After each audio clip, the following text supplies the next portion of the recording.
Hi hello everyone, welcome to Nattappathira video.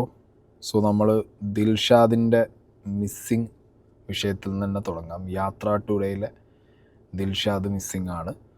5-6 ദിവസമായിട്ട് ദിൽഷാദിനെ കുറിച്ചുള്ള ന്യൂസും കാര്യങ്ങളൊന്നും വീട്ടുകാർക്ക് കിട്ടാത്തത് കൊണ്ട് അവർ പോലീസ് സ്റ്റേഷനിൽ പരാതിപ്പെട്ടു എന്നുള്ളതാണ് ഇന്ന് രാവിലെ എനിക്ക് കിട്ടിയ അറിവ്. അതിനുശേഷം ഞാൻ എനിക്കറിയാവുന്ന സോഴ്സുകളിലൊക്കെ കുറച്ച് കാര്യങ്ങളൊക്കെ അന്വേഷിച്ച് കുറച്ച് കാര്യങ്ങളൊക്കെ നാട്ടിൽ നിന്നൊക്കെ അറിഞ്ഞതുണ്ട്. But not the right time to tell all those things. So അതുകൊണ്ട് അതൊന്നും ഞാൻ പറയുന്നില്ല. യാത്ര ടുഡേ എന്ന് പറഞ്ഞ ചാനൽ ഒരുപാട് മലയാളികൾ ഇഷ്ടപ്പെടുന്ന, ഒരുപാട് നമ്മളെയൊക്കെ പ്രൗഡാക്കിയ ഒരു ചാനലാണ്. വെറും ഒരു ട്രാവൽ വ്ളോഗ് എന്നുള്ളതിലുപരി ആഫ്രിക്കൻ രാജ്യങ്ങളിലൊക്കെ ചെന്ന് അവിടുത്തെ കുട്ടികൾക്കൊക്കെ വെള്ളം കിട്ടുന്ന രീതിയിലുള്ള ഫെസിലിറ്റീസ് ഉണ്ടാക്കി കൊടുത്ത് അങ്ങനെ ഭയങ്കരമായിട്ട് എന്താ പറയുക, ഒരു ബിഗ് തിങ് ചെയ്ത ഒരാൾ തന്നെയാണ് ദിൽഷാദ്. അപ്പോൾ ദിൽഷാദിന് യാത്ര ടുഡേ എന്ന് പറഞ്ഞുള്ള ചാനലിൽ ഇപ്പോൾ വീഡിയോസ് ഇട്ടിട്ടുള്ള വരുമാനമോ അല്ലെങ്കിൽ റീച്ച് എക്സ്ട്രാ ഉണ്ടാക്കാൻ വേണ്ടിയിട്ടുള്ള ഒരു പരിപാടിയോ ആയിട്ടൊന്നും ആരും ഇത് എന്താ പറയുക ആ രീതിയിൽ ആ സെൻസിൽ എടുക്കണ്ട എന്നേ ഞാൻ പറയൂ.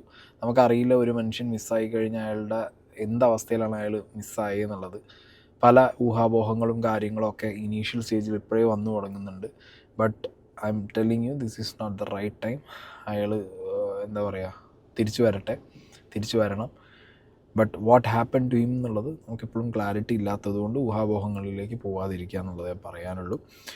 ദിൽഷാദ് കഴിഞ്ഞ ദിവസം ഇൻസ്റ്റാഗ്രാമിൽ ഐ ആം ക്വിറ്റ് എന്ന് പറഞ്ഞിട്ടുള്ളൊരു പോസ്റ്റ് ഇട്ടിട്ടുണ്ടായിരുന്നു. ദിൽഷാദിൻ്റെ യൂട്യൂബ് ചാനലിൽ ലാസ്റ്റ് വ്ളോഗ് വന്നത് 6 ദിവസം മുമ്പ് കൊൽക്കത്തയിൽ വെച്ചിട്ടാണ്. ഓക്കെ, ആസാം ഭാഗത്തേക്ക് പോയി എന്നൊക്കെ ചിലർ പറയുന്നുണ്ട്. ആസാമിലെ സ്ഥിതിഗതികളൊക്കെ നമുക്കറിയാം, ഭീകരമായ സിറ്റുവേഷൻസാണ്. ഒന്നും പറ്റാതിരിക്കട്ടെ. ഈ കൊൽക്കത്തയിലുള്ള ടൈമിലാണ് തോന്നുന്നു ആളുടെ ഒപ്പം വേറൊരാളും കൂടി ട്രാവൽ ചെയ്യുന്നുണ്ടായിരുന്നു. ആ വ്യക്തി നാട്ടിലേക്ക് വന്നിട്ടുണ്ടായിരുന്നു. നാട്ടിലേക്ക് വന്ന ആ വ്യക്തിയോട് സംസാരിച്ച കുറച്ച് പേര് എന്നോട് പറഞ്ഞത് ദിൽഷാദിനുമായിട്ട് ഈ വ്യക്തി ആ നാട്ടിലേക്ക് പോരുന്ന ടൈം വരെ ദിൽഷാദിന് വലിയ സീനോ കാര്യങ്ങളൊന്നും ഉണ്ടായിരുന്നില്ല എന്നുള്ളത് തന്നെയാണ്. അപ്പോൾ എന്താണെങ്കിലും ദിൽഷാദിനെ കുറിച്ചുള്ള ഡീറ്റെയിൽസ് അറിയാൻ വേണ്ടി ഐ ഹോപ്പ് ദിൽഷാദിൻ്റെ ഫാമിലി എന്താണെന്നുണ്ടെങ്കിലും ലാസ്റ്റ് ലൊക്കേഷൻ എവിടെയാണോ അവിടത്തേക്ക് ട്രാവൽ ചെയ്യുന്നുണ്ടാവും ഡെഫിനറ്റ്ലി. പക്ഷേ സോഷ്യൽ മീഡിയയിൽ കമൻറ്റ് ബോക്സിനകത്തൊക്കെ വേറെ രീതിയിലുള്ള സംസാരങ്ങളാണ് നടക്കുന്നത്. 5 ദിവസം മുമ്പ് ആസാമിലെ ദാറുൽ ഹുദ ക്യാമ്പസിൽ ഉണ്ടായിരുന്നു ഇദ്ദേഹം എന്നൊക്കെ പറഞ്ഞു. കുറേ അറിയില്ല, ഇത് ഊഹാപോഹമാണോ അതോ ഇനിയിപ്പോൾ ആസാമിൽ വെച്ച് ഇദ്ദേഹത്തിനെ കണ്ടവരാണോ ഈ ഇടുന്നത്. ഒക്കെ ജെന്യുവൻ പ്രൊഫൈൽസാണ് ഇടുന്നത്. സോഷ്യൽ മീഡിയയിൽ പിടിച്ചു നിൽക്കാനും വെച്ചടി കയറ്റം കിട്ടാനും ഇത്തരം ചെറിയ പൊടിക്കൈകൾ ബുദ്ധിയുള്ള യൂട്യൂബർമാർ ഉപയോഗിക്കും.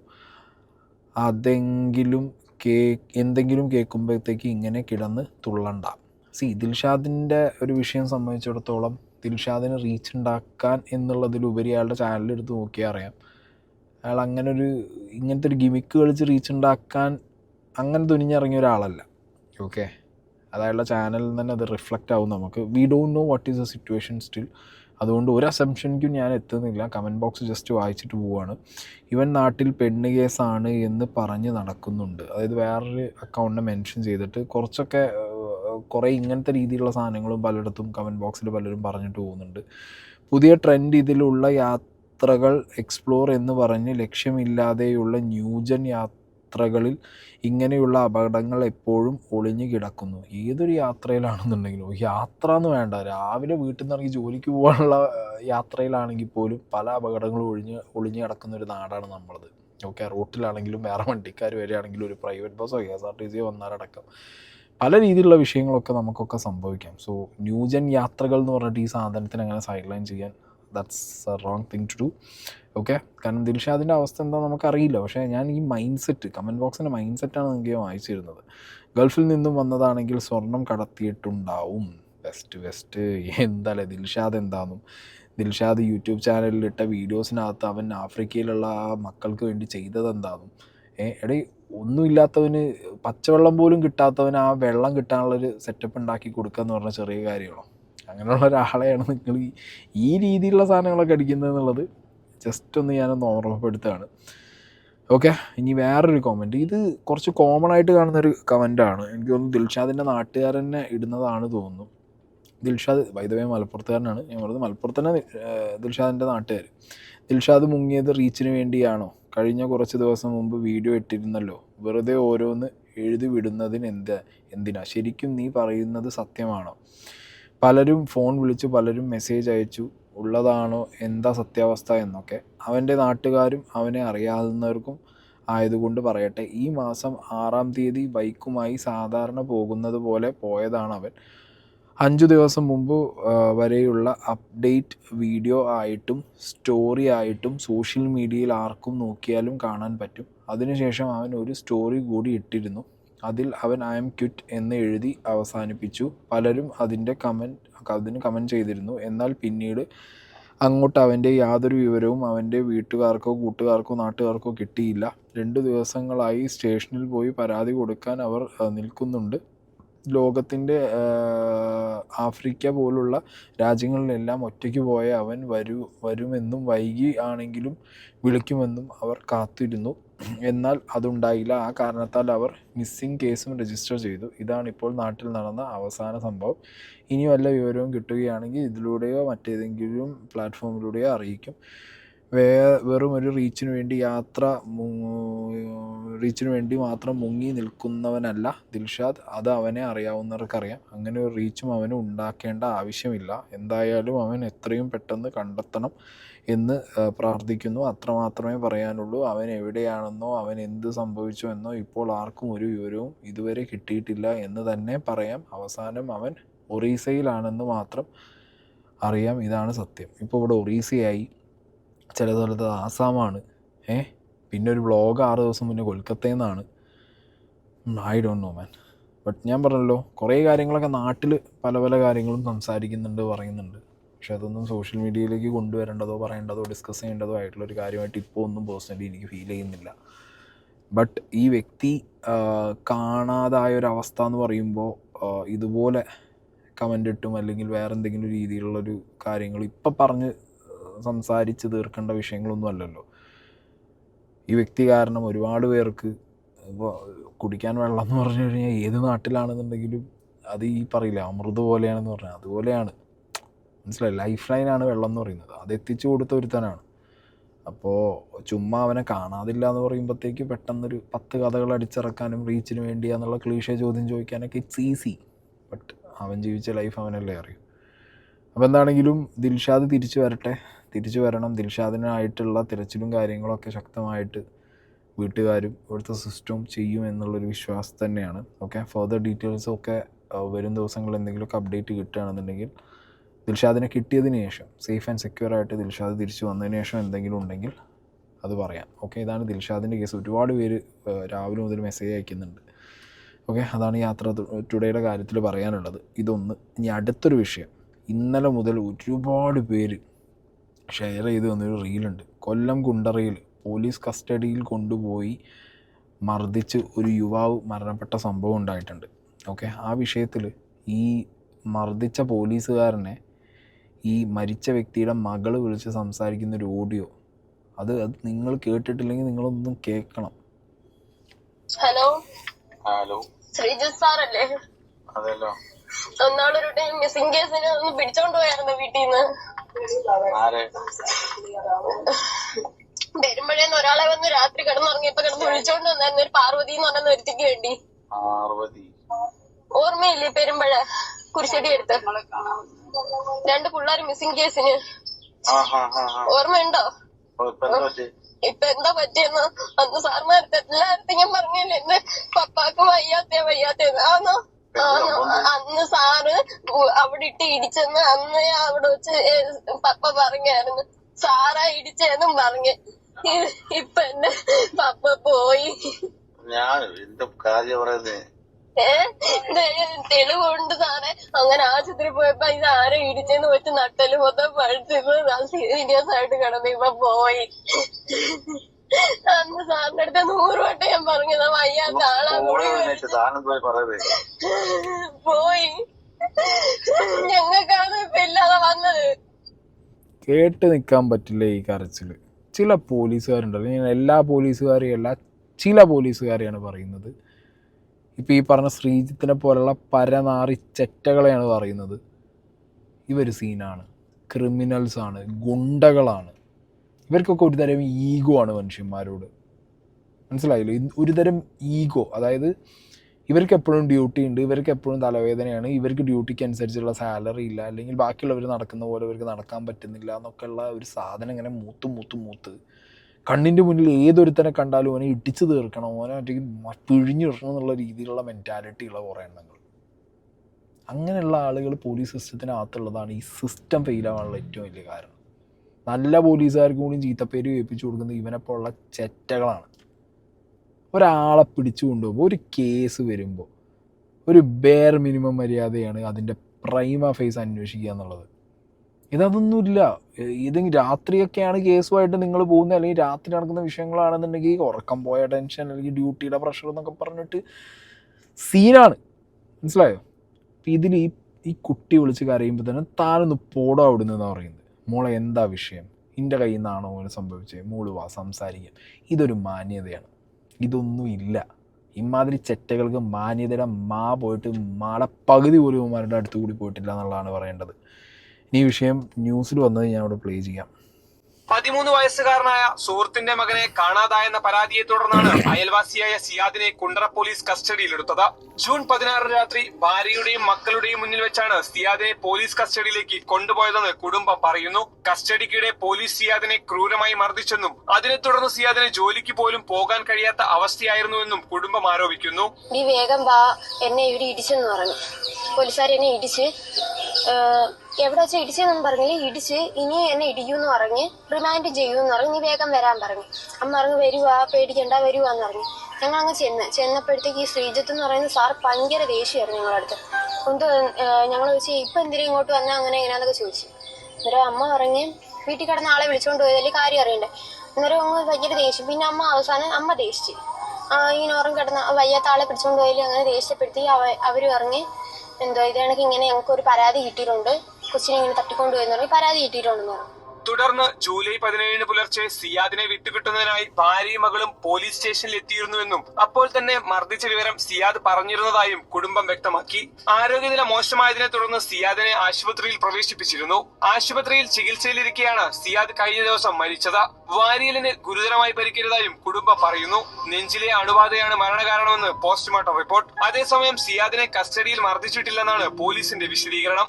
ഓക്കെ, ഇതാണ് ഇതിൻ്റെ ഒരു ബേസ് ലൈൻ. ഇനി ഇതിൻ്റെ ഒരു ഇന്നർ സ്റ്റോറി ഉണ്ട്. അതായത് ഈ മരണപ്പെട്ട വ്യക്തിയുടെ ഫ്രണ്ടിൻ്റെ മകള് കൊടുത്ത കേസിലാണ് ഈ വ്യക്തിയെ അറസ്റ്റ് ചെയ്തത് എന്നുള്ളതാണ് വേറെ കുറച്ച് സോഴ്സുകളിൽ നിന്ന് അറിയാൻ പറ്റിയത്. ഈവൻ ന്യൂസിലും ചില സോഴ്സിൽ ഒരു വ്യക്തി സംസാരിക്കുന്നതായിട്ട് കണ്ടത്. അപ്പോൾ ഇതെങ്ങനെ ഇങ്ങനെ സംഭവിച്ചു എന്ന് നമ്മൾ ചിന്തിക്കണ്ടേ? അതായത് സുഹൃത്തിൻ്റെ മകൾക്കൊരു പ്രണയം ഉണ്ടായിരുന്നു. ആ പ്രണയത്തിന് ഈ മരിച്ച വ്യക്തി എതിർത്തു. ഓക്കെ, അതായത് സുഹൃത്തിൻ്റെ മകളാണ്, ഇനിയിപ്പോൾ പ്രണയിച്ചതെങ്കിലും അങ്ങനത്തെ എന്തെങ്കിലും മെൻറ്റാലിറ്റിയിലാണ് തോന്നുന്നു ആ ചങ്ങായി അത് എതിർത്തു. അതവിടെ കിടക്കുന്നുണ്ട്. ആ ഒരു ദേഷ്യം ആ സുഹൃത്തിൻ്റെ മകൾക്ക് ഇയാളോടുണ്ട്. ഈ സുഹൃത്തിൻ്റെ വീട്ടിലുണ്ടായ വേറൊരു പ്രശ്നത്തിൽ സുഹൃത്തിൻ്റെ മക്കൾ തമ്മിത്തല്ലിൻ്റെ ഇടയിലാണ് 13 വയസ്സുകാരനായ ഒരു പയ്യൻ വീട് വിട്ട് ഇറങ്ങിപ്പോകുന്നത്, കാണാതാവുന്നത്. ആ സംഭവത്തിൽ ഈ മരിച്ച വ്യക്തി അടക്കം ഇറങ്ങി തെരച്ചിലിനടക്കം മുന്നിട്ട് നിന്ന ഒരു വ്യക്തിയാണ്. ഓക്കെ, എന്നിട്ട് കേസായ സമയത്ത് ഈ മകള് പോലീസുകാർക്ക് പരാതി കൊടുത്തും പോലും ഇയാളാണ് അനിയനെ തട്ടിക്കൊണ്ടുപോയത് എന്നുള്ളത്. ഇത് കേട്ട വാദി കേൾക്കാത്ത വാദി ഇതിൻ്റെ ഒരു അന്വേഷണവും മുന്നോട്ട് വെക്കാതെ വീട്ടിൽ കിടന്ന് ഇയാളെ കൊണ്ടുവന്ന് ഇടിച്ചു പിഴിഞ്ഞതാണ് ഈ പോലീസുകാരൻ ചെയ്ത പരിപാടി. മനസ്സിലായോ? അപ്പം ഈ പെൺകുട്ടിക്ക് ഈ പരാതി പറഞ്ഞു എന്ന് പറയുന്ന സുഹൃത്തിൻ്റെ മോക്ക് ഈ മരിച്ച വ്യക്തിയോടുള്ള ദേഷ്യം എന്താ? ആ കുട്ടിയുടെ പ്രണയത്തിനെതിരെ നിന്നു ഈ വ്യക്തി എന്നുള്ളത്. നിങ്ങൾ ആലോചിച്ച് നോക്ക്. പിള്ളേരുടെയൊക്കെ ഒരു അവസ്ഥ. പിള്ളേർക്കൊക്കെ ഇപ്പം മൈൻഡിൽ മറ്റേ സാധനം സെറ്റാണ്. ഏതെങ്കിലും ഒരാൾക്കെതിരെ ഒരു ഫേക്ക് അലിഗേഷൻ ഇട്ട് കഴിഞ്ഞാൽ അവനെ പോലീസ് പൊക്കും, 2 എണ്ണം കൊടുക്കും, കിട്ടട്ടെ, ഇന്നതാക്കിയതല്ല കിട്ടട്ടെ. ഈ മെൻറ്റാലിറ്റി ഭയങ്കര റോങ് അല്ലേ? ഇത് പോലീസുകാർ മനസ്സിലാക്കണ്ടേ? ഇനീഷ്യൽ സ്റ്റേജിലൊരു കേസ് വന്നു കഴിഞ്ഞാൽ അതിനകത്ത് ആര് ശരി ആര് തെറ്റെന്നുള്ളത് മനസ്സിലാക്കാൻ ഒരു സാധാരണക്കാരനെ കൊണ്ട് പറ്റിയെന്ന് വരില്ല. But A police man should, അല്ലേ? ഒരു പോലീസ് മാൻ എന്ത് ചെയ്യണം? അത് മനസ്സിലാക്കി മുന്നോട്ട് ആ കേസ് ഏത് രീതിയിൽ കൊണ്ടുപോകണം എന്നുള്ളത് പോലീസുകാരാണ് അത് ഉറപ്പ് വരുത്തേണ്ടത്. വെരി അൺഫോർച്ചുനേറ്റ്ലി ഇവിടുത്തെ സീനുകളൊന്നും അങ്ങനെയല്ല. ഒരു പെരുമ്പഴേക്കും കേരളത്തിൽ സ്ഥലത്തിന് ഇടയ്ക്ക് നിർത്തി ജീപ്പ് നിർത്തിയിട്ട് പുള്ളിയെ മർദ്ദിക്കുമായിരുന്നു. മർദ്ദിച്ചിട്ട് ചോദിക്കുന്നത് കൊച്ചെവിടെയെന്ന്. പുള്ളിക്ക് ആരും അറിയത്തില്ല. സാറേ കാര്യം പറയാൻ പറഞ്ഞു. പറഞ്ഞത് എനിക്ക് വിഷ്ണു എന്ന് പറഞ്ഞ പയ്യൻ്റെ മകനെ നീ തട്ടിക്കൊണ്ടുപോയെന്ന് പറഞ്ഞ് എൻ്റെ പേര് കേസ് എന്ന് പറഞ്ഞു. അപ്പോൾ വിഷ്ണുവിൻ്റെ മകളാണ് കേസ് കൊടുത്തേക്കുന്നത്. ഈ വിഷ്ണുവിൻ്റെ മകളും വേറെ ഭയങ്കര റിലേഷൻ ഉണ്ടായിരുന്നു. അപ്പം അതുമായിട്ട് സിയാദ് വിലക്കിയെന്ന് വെച്ചാൽ മോളെ തെറ്റാണ് വെച്ചാൽ അച്ഛൻ്റെ കൂട്ടുകാർ തമ്മിലുള്ള ഇത് വെച്ചിട്ട് പറഞ്ഞു മോളെ അത് തെറ്റാണ് ഞാൻ ചെയ്തെന്ന് പറയാം. ആ ഒരു പ്രശ്നത്തിലാണ് ഈ കൊച്ച് സിയാദിൻ്റെ പേര് കേസ് കൊടുത്തത്. ഈ മിസ്സിംഗ് കേസിൽ നിന്ന് വരാൻ കാര്യം ഈ സഹോദരങ്ങൾ തമ്മിലുള്ള അടിയിൽ ആൺ പയ്യൻ വീട്ടിലെ ഇളയ ഇറക്കൻ വീട്ടിൽ നിന്ന് ഇറങ്ങിപ്പോയി. ആ കേസാണ് സംഭവം ഉണ്ടായത്. അതിനകത്ത് സിയാദിനെ ക്രൂരമായി ഇടിക്കുകയായിരുന്നു പോലീസുകാർ, ജീപ്പിലിരുത്തി ഇടിക്കുകയായിരുന്നു. പിറ്റേന്ന് രാവിലെ ഈ മിസ്സിംഗ് എന്ന് പറഞ്ഞ പയ്യൻ സ്റ്റേഷനിൽ വന്നു. അതിന് ശേഷമാണ് സിയാനെ വിടുന്നത്. ആ വന്ന് പറഞ്ഞ സാറേ ഞാൻ വീട്ടിലെ വഴക്കിൽ ഇറങ്ങിപ്പോയതാണ്, എനിക്ക് ഇത് പങ്കും കാര്യമൊന്നുമില്ലെന്ന് സ്റ്റേഷനിൽ വന്ന് പറഞ്ഞതിന് ശേഷമാണ് സിയാനെ വിടുന്നത്. ഒരു അവസ്ഥ ആലോചിച്ച് നോക്ക്.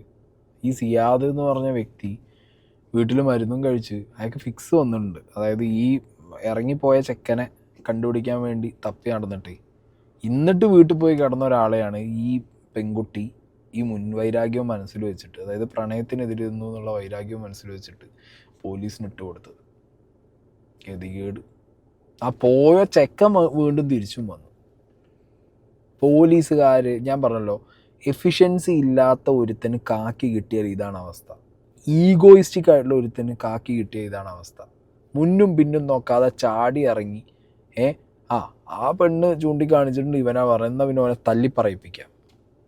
പട്ടീനെ വരെ കെട്ടിത്തൂക്കി അടിച്ച് സിംഹ എന്ന് പറയിപ്പിക്കും ചില പോലീസുകാർ.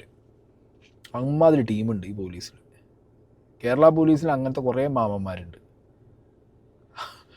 എന്ത് ചെയ്യാനടേ, നിങ്ങളൊന്ന് ആലോചിക്കുക. ഇനി ആ കേസ് കൊടുത്ത പെൺകുട്ടി ഇപ്പം എന്ത് വന്നിട്ടുണ്ട്, വന്ന് നൈസായിട്ട് ഈ സാധനം ഇങ്ങനെയല്ല എന്ന് പറഞ്ഞിട്ടുണ്ട്. ഇനി അതിനെക്കുറിച്ച് വേറെ അന്വേഷണം നടക്കുകയോ ഇല്ല എന്നുള്ള അറിയാൻ പാടില്ല. ജീപ്പിനകത്ത് വെച്ച് സിയാനെ അടിച്ചിട്ടുണ്ടായിരുന്നു. സിയാനോട് ചോദിച്ചു കൊച്ചിനെ ഇത് കണ്ടിട്ടുണ്ടോ. അപ്പം സിയാദ് പറഞ്ഞു ഇല്ല, ഞാൻ ഇങ്ങനെ കൊച്ചിനെ തപ്പി ഇത്രയും നേരം ഞാൻ കൊച്ചിനെ തപ്പി നടന്നതാണ്, എനിക്ക് വയ്യാതായതിനു ശേഷം ഗുളിക അയച്ചിട്ട് വന്ന് കിടന്നയാ എന്നൊക്കെ പറഞ്ഞു. അപ്പം പറഞ്ഞ് നീ കൊച്ചിനെ സ്കൂളിൽ പോലും വിടാതെ ഈ കൂട്ടുകാരെ പോലെ ഇങ്ങനെ തോളത്ത് കേട്ടിട്ട് കൊച്ചിനെ എപ്പോഴും വിളിച്ചുകൊണ്ട് പോകുന്നത് എന്തിനാ എന്നുള്ള കാര്യങ്ങളൊക്കെ തിരക്കി. അപ്പം എന്തോ ഒന്ന് സിയാനോട് സാറ് ചോദിച്ചപ്പം എന്തോ കാര്യം പറഞ്ഞപ്പോൾ അടിച്ച് വണ്ടിക്കകത്തിട്ട് അടിച്ചപ്പോൾ സിയാദ് പറഞ്ഞു അടി സാറ് ശ്രീജി സാറ് അനിയൻ്റെ കാര്യം ചോദിച്ചിട്ടുണ്ട്, അവൻ എവിടെ കൊച്ചെവിടെ എന്നൊക്കെ ചോദിച്ചുകൊണ്ടാണ് അടിക്കുന്നത്. ഞാൻ വണ്ടിയിലുണ്ടായിരുന്നു, വീട് അറിയത്തില്ലായിരുന്നു. അപ്പോൾ വീട് കാണിക്കാൻ വേണ്ടി എന്നെ കൊണ്ടുവന്നതാണ്. സിയാദ് പറഞ്ഞതെന്ന് പറഞ്ഞു കഴിഞ്ഞാൽ സാറേ ഞാൻ ഇത്രയും നേരം ആ കൊച്ചിനെ തപ്പി നടന്നേ, പിന്നെ ഞാൻ ആ കൊച്ചിനെ എവിടെയും കൊണ്ടുപോകത്തില്ലല്ലോ എന്നുള്ള കാര്യം സിയാദ് പറയുന്നത്. ശ്രീത്ത് മാത്രമായിരുന്നു, യൂണിഫോം അല്ല കളറായിരുന്നു. അതുൽ സാറ്, ശ്രീജി സാറ് യൂണിഫോമിലായിരുന്നു. പക്ഷെ ഞാൻ സിയാദിനെ അടിക്കണമെന്ന് ഞാൻ ശ്രീ സാറിൻ്റെ അടുത്ത് പറഞ്ഞിട്ടേ ഇല്ല. ശ്രീ സാർ പറയുന്ന പറഞ്ഞാൽ ഞാൻ അച്ഛനെ അടിക്കരുത്, എൻ്റെ അച്ഛനെ അടിക്കരുത്, ശ്രീജി സാറിനെ അടിക്കണം അല്ല സിയാദിനെ അടിക്കണമെന്ന് പറഞ്ഞെന്നാണ് പറയുന്നത്. പക്ഷെ ഞാൻ അങ്ങനെ പറഞ്ഞിട്ടില്ല. ഞാൻ അതുപോലെ അവിടെ ഒരു കംപ്ലൈൻറ്റും കൊടുത്തിട്ടില്ല സിയാദിൻ്റെ പേര്. ഈ പെൺകുട്ടി ഇപ്പം പറയുന്ന അതിനൊരു കംപ്ലൈൻറ്റും കൊടുത്തിട്ടില്ല, സിയാദിനെ തല്ലണമെന്ന് പറഞ്ഞിട്ടുമില്ല എന്നുള്ളത്. എന്നിട്ട് ലാസ്റ്റ് എന്തായി, സിയാദിനെ അടിയും കെട്ടി സിയാദ് പോവുകയും ചെയ്തു. ഈ പോലീസുകാരൻ്റെ അടുത്തേക്ക് ഞാൻ വരുന്നത് ഓക്കെ, നിയമം അറിയാവുന്ന ഒരു കേസ് വന്നു കഴിഞ്ഞാൽ അതിൽ മൊഴിയായിട്ട് ഏതെങ്കിലും ഒരു ചെറിയ കുട്ടി അല്ലെങ്കിൽ ഇനി ഏതെങ്കിലും ഒരാൾ ഒരു മൊഴി കൊടുത്തു കഴിഞ്ഞാൽ ആ മൊഴിയുടെ റെലവൻസി എന്താണെന്നോ അല്ലെങ്കിൽ ആ മൊഴിയിൽ എന്തെങ്കിലും അടിസ്ഥാനമുണ്ടോ എന്നുള്ളതൊക്കെ കൃത്യമായി ഒന്നിലേക്ക് ബോഡി ലാംഗ്വേജ് വെച്ച് അസസ് ചെയ്യണം, അല്ലെങ്കിൽ ആ സിറ്റുവേഷൻ അത് മനസ്സിലാക്കണം. ഇല്ലെങ്കിൽ ഫെർദർ ഇൻവെസ്റ്റിഗേഷനിൽ അവരെ ക്വസ്റ്റ്യൻ ചെയ്തിട്ട് അതിനൊരു ഉറപ്പ് വരുത്തണം. ഇതിപ്പോൾ എന്താ അയാൾ ചെയ്തേ? എന്തിനാണ് സിയാദെ നീ ആ പയ്യൻ്റെ തോളത്ത് കൈയിട്ട് ഈ അച്ഛൻ്റെ ഫ്രണ്ട് മകൻ്റെ പ്രായമുള്ള ഒരുത്തനെ ചിലപ്പോൾ തോളത്ത് കൈയിട്ട് കൊണ്ടുപോകുന്നിടത്ത് ഈ പോലീസുകാരൻ എന്തിനാ വേറെ തിങ്കിങ് വരാനുള്ള ഒരു ആവശ്യമുള്ളത്? അപ്പോൾ അവൻ്റെ മെൻറ്റാലിറ്റി എന്താണെന്ന് ആലോചിക്കുക. പോലീസുകാരൻ്റെ ഇവനാണ് ക്രിമിനൽ, ഇങ്ങനെയുള്ള പോലീസുകാരാണ് ക്രിമിനൽസ്. മനസ്സിലായില്ലേ? ഇപ്പം ഈ പെൺകുട്ടി എന്തായി, ഈ പെൺകുട്ടി നേരെ ഇനിയിപ്പോൾ കൊടുത്തോ ഇല്ലേ എന്നുള്ളത് നമുക്ക് ഉറപ്പില്ല, കേസാക്കിയോ ഇല്ലേ എന്നുള്ളത്. പക്ഷേ വീട്ടുകാരടക്കം പറയുന്നുണ്ട് ഈ പെൺകുട്ടി കേസ് കൊടുത്തത് കൊണ്ടാണ് ഈ മരിച്ചുപോയ സിയാദിനെ പിടിച്ചുകൊണ്ട് പോയി പോലീസ് അടിച്ചതെന്നുള്ളതാണ്. ഓക്കെ, അതാണ് ഇപ്പോൾ ഈ സിയാദിൻ്റെ വീട്ടുകാർ പറയുന്ന അവരുടെ വേർഷനിൽ അവർ പറഞ്ഞുകൊണ്ടിരിക്കുന്നത്. ഇക്കാക്ക് വേദനകളുണ്ടായിരുന്നില്ല, ആശുപത്രി പോയില്ലായിരുന്നു. കാര്യം ഇക്ക എന്നോട് പറയുന്നുണ്ട് എന്നെ ഇടിച്ച്, അന്ന് തന്നെ എന്നോട് പറയുന്നുണ്ട് സ്റ്റേഷനിലോട്ട് കൊണ്ടുപോയ വഴിക്ക് ഇടിച്ചെന്ന് പറഞ്ഞു. എന്താ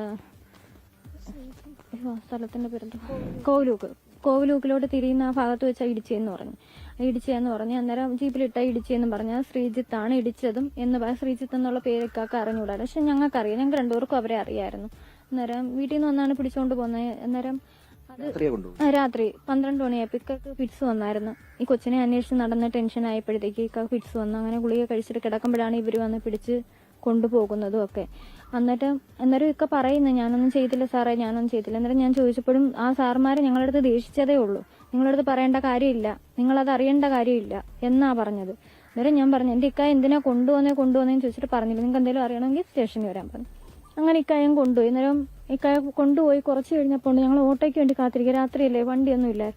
എന്നിട്ട് നടക്കുമോ ഞങ്ങൾ നടന്നപ്പോഴത്തേക്ക് ഇതേണക്ക് ഇക്ക വിളിക്കുന്നു. അന്നേരം ഞാൻ പെട്ടെന്ന് എടുത്തിട്ട് ഞാനങ്ങ് സ്പീക്കർ ഇട്ട് അന്നേരം പറഞ്ഞ് ഇതേണക്ക് ഇടി പെട്ടെന്ന് വാടി, എന്നെ ഇടിച്ച് ഇതേമാരെന്നെ ഇടിച്ച് എന്നെ ഇനിയും ഇടിക്കുമെന്ന് പറഞ്ഞ്, ഇനിയും ഇടിക്കും, എന്നെ റിമാൻഡും ചെയ്യുമെന്ന് പറഞ്ഞു, നീ പെട്ടെന്ന് വരാം. ഞാൻ പറഞ്ഞു ഇക്ക പേടിക്കണ്ട, ഞാൻ കൊളപ്പാടം പൈസലിനെ വിളിച്ചിട്ടുണ്ട്, ആ ഇക്കായെ ഞാൻ വിളിച്ചിട്ടുണ്ട്, ഇക്ക പേടിക്കണ്ട, ഇക്ക അങ്ങോട്ട് വിളിക്കാമെന്നും പറഞ്ഞിട്ടുണ്ട് എന്ന് പറഞ്ഞു, പേടിക്കണ്ട. അന്നേരം പറഞ്ഞു എന്നാൽ നീ പെട്ടെന്ന് വാന്ന് പറഞ്ഞു. ഞാൻ പറഞ്ഞു എന്താ വരുന്നെന്ന് പറഞ്ഞു. അങ്ങനെ ഈ പാർവതിയൊക്കെ വന്ന ഓട്ടോയിൽ തന്നെ, അവർ സ്റ്റേഷനിൽ നിന്ന് വന്ന ഓട്ടോയിൽ തന്നെ ഞങ്ങൾ പോയി. ഞങ്ങൾ ചെന്നപ്പം ശ്രീജിത്ത് ഞങ്ങളുടെ അടുത്ത് ഒരുപാടങ്ങ് ദേഷിച്ച്, എന്തോത്തിനാ ഇപ്പം വന്നത്, എന്തോ കാര്യത്തിനൊന്നും നിങ്ങൾ വന്ന എന്തോത്തിനാ അങ്ങനെ ഇങ്ങനെയാന്ന് പറഞ്ഞ് ഒത്തിരി എതിർച്ചിട്ടായി. അന്നേരം ഞാൻ പറഞ്ഞു എൻ്റെ ഇക്ക കിടന്ന് ഉറങ്ങി, ഇക്കായെ പിടിച്ചോണ്ട് വന്ന എന്തിനാന്ന് എനിക്കറിയണം, എൻ്റെ വീട്ടിൽ നിന്ന് വിളിച്ചോണ്ട് പോയത്, അന്നേരം എനിക്കറിയണമെന്ന് പറഞ്ഞു. അന്നേരം പറഞ്ഞ് അത് നിങ്ങളുടെ അടുത്ത് പറയേണ്ട കാര്യം ഞങ്ങൾക്കില്ല. ഞാൻ പറഞ്ഞു അതെന്താ അറിഞ്ഞ കാര്യം എന്താ, ഞങ്ങളുടെ വീട്ടിൽ നിന്നല്ലേ കൊണ്ടുപോയി, അത് എനിക്കറിയണമെന്ന് പറഞ്ഞു. ഞാനങ്ങ് ചൂടായപ്പോഴത്തേക്ക് ഇയാളങ്ങ് തണുത്തിട്ട് പറഞ്ഞു അതെ ഇപ്പം ഇവനെ ഇവിടെ നിർത്തുന്നതാ നല്ലത്, ഇതേണക്ക് പാർവതി പരാതി തന്നിട്ടാണ് ഇവിടെ കൊണ്ടുവന്നത്. എന്നിട്ട് പറഞ്ഞ് പാർവതി ഇതേണക്ക് ഈ പാർവതിയുടെ അച്ഛനും ഞങ്ങളെ കൂടെ ഉണ്ട്. അന്നേരം പാർവതിയുടെ അച്ഛനും കേൾക്കേ പറയുന്നത്, പാർവതി പറഞ്ഞ് സിയാദിനെ ഇടിക്കണം, പക്ഷേ വിഷ്ണുവിനെ ഒന്നും ചെയ്യരുത് എന്ന് വെച്ചാൽ അവളെ അച്ഛനെ ഒന്നും ചെയ്യരുത്, എന്നിട്ട് ഇവനെ കൊണ്ട് എന്തോ വെച്ചാൽ പറയിപ്പിക്കുക, എന്തോ വെച്ച് ചെയ്തോളാൻ, അങ്ങനെ എന്തോ പറഞ്ഞത്. പോലീസുകാർ അന്നേരം പറഞ്ഞത്, വിഷ്ണു കേൾക്കുകയാണ് പറഞ്ഞത്. അന്നേരം എന്തേനൊക്കെ പറഞ്ഞ് അങ്ങനെ അന്നേരം ഞങ്ങൾ എല്ലാം സംസാരിച്ച് കഴിഞ്ഞപ്പോൾ ഞങ്ങൾ പറഞ്ഞ് ഇക്കാര്യം ഞാൻ ഇത്രയും നേരം കിടന്ന് തപ്പിയതിനാണ് ഞങ്ങൾക്ക് ഈ കിട്ടിയ കൂലി, അല്ല ഞങ്ങൾ വീട്ടിൽ കിടന്നായിരുന്നേ ചിലപ്പോൾ ഞങ്ങൾക്ക് ഈ കൂലി കിട്ടത്തില്ലായിരുന്നു. അച്ഛനെ വിളിച്ചോണ്ടാണ് ഞങ്ങൾ പോകുന്നത്. അയാൾ വിഷ്ണു പറയുന്നുണ്ട് എന്നെ പിടിച്ചകത്തിട്ടോ സാറേ, എന്നെ പിടിച്ചകത്ത് നിർത്തിയിട്ട് സിയാനെ ഇറക്കാരും സിയാദൊന്നും ചെയ്തില്ല, സിയാദ് ഞാൻ പോയി തിരക്കിയില്ല, അത് എൻ്റെ കയ്യിലെ തെറ്റ്. എങ്കിലും സിയാദ് പോയി തിരക്കിയ സിയാനെ എന്തിനാ സാറേ പിടിച്ചിട്ടേന്ന് തന്ത ചോദിച്ചു. ഓക്കെ, ഇതാണ് വീട്ടുകാരുടെ ഒരു വേർഷൻ. ഇതിൽ നിന്ന് വളരെ ക്ലിയർ ആണ്, ഈ പെൺകുട്ടി പോലീസുകാരോട് ഒന്നില്ലെങ്കിൽ ക്രിസ്റ്റൽ ക്ലിയർ ആയിട്ട് ഒരു ദേഷ്യം മനസ്സിൽ വെച്ച് ഈ സിയാദിനെതിരെ സംസാരിച്ചിട്ടുണ്ടാവും. കാരണം പ്രണയം പിടിച്ചു, അല്ലെങ്കിൽ അതിൻ്റെ ഇടയിൽ കയറി നിന്നുള്ള ഒരു ദേഷ്യം കൊണ്ട്, അല്ലെങ്കിൽ അനിയൻ ഇങ്ങനെ സീനായിട്ട് ഇറങ്ങിപ്പോയി. അപ്പോൾ ആരെങ്കിലും സംശയം ഉണ്ടോ എന്ന് ചോദിച്ചപ്പോൾ സിയാദിന് സംശയമുണ്ട്. അതെന്തോ സംശയം വരാൻ കാരണം, അല്ല എൻ്റെ അനിയനായിട്ട് അത്യാവശ്യം സംസാരിക്കുന്ന ഒരു വ്യക്തിയാണ്, അല്ലെങ്കിൽ തോൾ കൈയിട്ട് പോകുന്ന ഒരാളാണ് എന്നാ കുട്ടി പറഞ്ഞിട്ടുണ്ടെങ്കിൽ പോലും ഈ പോലീസുകാരനൊരു വേറെ മിനിമം ബുദ്ധി വേണ്ടേ? ഇവന് ഒരു കാര്യം കയ്യിൽ കിട്ടിക്കഴിഞ്ഞാൽ, ഒരു മിസ്സിങ് കേസ് കയ്യിൽ വന്നാൽ ആ മിസ്സായ കുട്ടി എവിടെയെന്ന് കണ്ടുപിടിക്കാൻ ഇത് ഒരു ചെറിയൊരു ലോജിക്കിൽ ചിന്തിച്ചാൽ പോരെ. അതായത് ഈ ചെങ്ങായി ഈ വിഷ്ണു എന്ന് പറഞ്ഞിട്ടുള്ള ഈ മിസ്സായ കുട്ടിയുടെ അച്ഛനടക്കം പറയുന്നു ഇയാൾ ആ ഒരു വഴിയില്ല, ഇന്നെ പിടിച്ച് അകത്തിട്ടോന്ന് പറയുന്നത്. ഏത് സാഹചര്യത്തിലാണ് സിയാദിനോട് ഇത്രത്തോളം ദേഷ്യം തോന്നിയത് അല്ലെങ്കിൽ സംശയം തോന്നിയത്, ഈ കൈകാര്യം ചെയ്യാൻ മാത്രമുള്ള സിറ്റുവേഷൻ ഏത് രീതിക്കാണ് അവിടെ ബിൽഡായി എന്നുള്ളതിനെ കുറിച്ച് ഞാൻ ചിന്തിക്കുന്നത്. അതിനുള്ളൊരു ചാൻസ് ഞാൻ കാണുന്നില്ല. ഓക്കെ, അപ്പം പിന്നെ ഇത് മറ്റതാണ്, ഏത് ഈ ജോലി ഭാരം, ജോലി പ്രഷർ, സ്ട്രെസ് എന്നൊക്കെ പറഞ്ഞ് നടക്കുന്ന കുറേ ആൾക്കാരുണ്ട്. പോലീസ് കയറിയത് ഉള്ളതാണ്. വെരി അൺഫോർച്ചുനേറ്റ്ലി ഇവിടുത്തെ പോലീസ് സിസ്റ്റത്തിന് ഒരു മെൻ്റൽ സ്ട്രെങ്ത് അല്ലെങ്കിൽ അത് മെയിൻറ്റെയിൻ ചെയ്യാനുള്ള ഒരു മാൻ പവർ ഇവിടെ എക്സ്ട്രാ, അവരുടെ ലോഡ് കുറയ്ക്കാനുള്ള മാൻ പവർ എന്തായാലും സർക്കാർ എടുക്കില്ല. കാരണം പുതിയ നിയമനങ്ങൾ അവർ എടുക്കില്ല, ഒന്നും ചെയ്യില്ല. ഈ 24/7 രാത്രിയില്ല, പകലുമില്ല, മഴയില്ല, വെയിലുമില്ല എന്ന് പറഞ്ഞ് ഡ്യൂട്ടി ചെയ്യുന്ന പലരുടെയും അവസ്ഥ ഇതാണ്. അവർക്കൊക്കെ ഒരുമാതിരി ഡബിൾ മൈൻഡഡ് ആയിരിക്കും. അവർക്ക് മനുഷ്യത്വം എന്ന് പറഞ്ഞ സാധനം അടുത്ത് കൂടി പോകില്ല. അവർക്ക് എങ്ങനെയെങ്കിലും കൈ കിട്ടിയ കേസ് തീർത്തിട്ട് പോകണമെന്നോ, നാളെ ചാമ്പിയിട്ട് ഉള്ള ഇത് പറയിപ്പിച്ചിട്ട് പോകണമെന്നോ ഒക്കെയുള്ള അങ്ങനത്തെ മൈൻഡ് സെറ്റിക്ക് ഇവർ മാറും. ഓക്കെ, എന്താണെങ്കിലും ഈ വിഷയത്തിൽ ഞാൻ പറഞ്ഞല്ലോ, ഗുരുതരമായ പ്രശ്നം ഈ അപ്പുറത്ത് ഈ പെൺകുട്ടിയുടെ ഭാഗത്തുണ്ടോ എന്നുള്ളത് എനിക്ക് സംശയമുണ്ട്, ഞാൻ ഉറപ്പിക്കുന്നില്ല. പക്ഷെ 100% പോലീസുകാരും കാണിച്ച ചെറ്റത്തരം. എന്തിനാണ് ഇങ്ങനെ അടിക്കേണ്ട ആവശ്യം എന്താണ്? ഒരാൾ നിങ്ങൾ ഇന്ന് അടി കിട്ടേണ്ടതോ കൊടുക്കേണ്ടതോ ആയിട്ടുള്ള ആളുകൾക്ക് നിങ്ങളിത് ചെയ്യാറുണ്ടോ? അതൊക്കെ ചെയ്ത് കണ്ടിട്ടില്ല. അങ്ങനെ ഏതെങ്കിലും ഒരു ഹൈ പ്രൊഫൈൽഡ് കൊലപാതകി അല്ലെങ്കിൽ പീഡകനൊക്കെ കണ്ടു കഴിഞ്ഞാൽ പഞ്ചകുച്ച അടക്കി ഇങ്ങനെ പോകും. അവിടെ 2 പൊട്ടിക്കാനൊന്നും നടക്കൂല അവന്മാരെ കൊണ്ട്. അതങ്ങനെ കുറേ ടീമുകൾ. എന്തായാലും ഓക്കെ ഗൈസ്, ഇവിടുത്തെ പോലീസ് സിസ്റ്റമൊക്കെ കോമഡിയാണ്. അവസ്ഥ തന്നെ.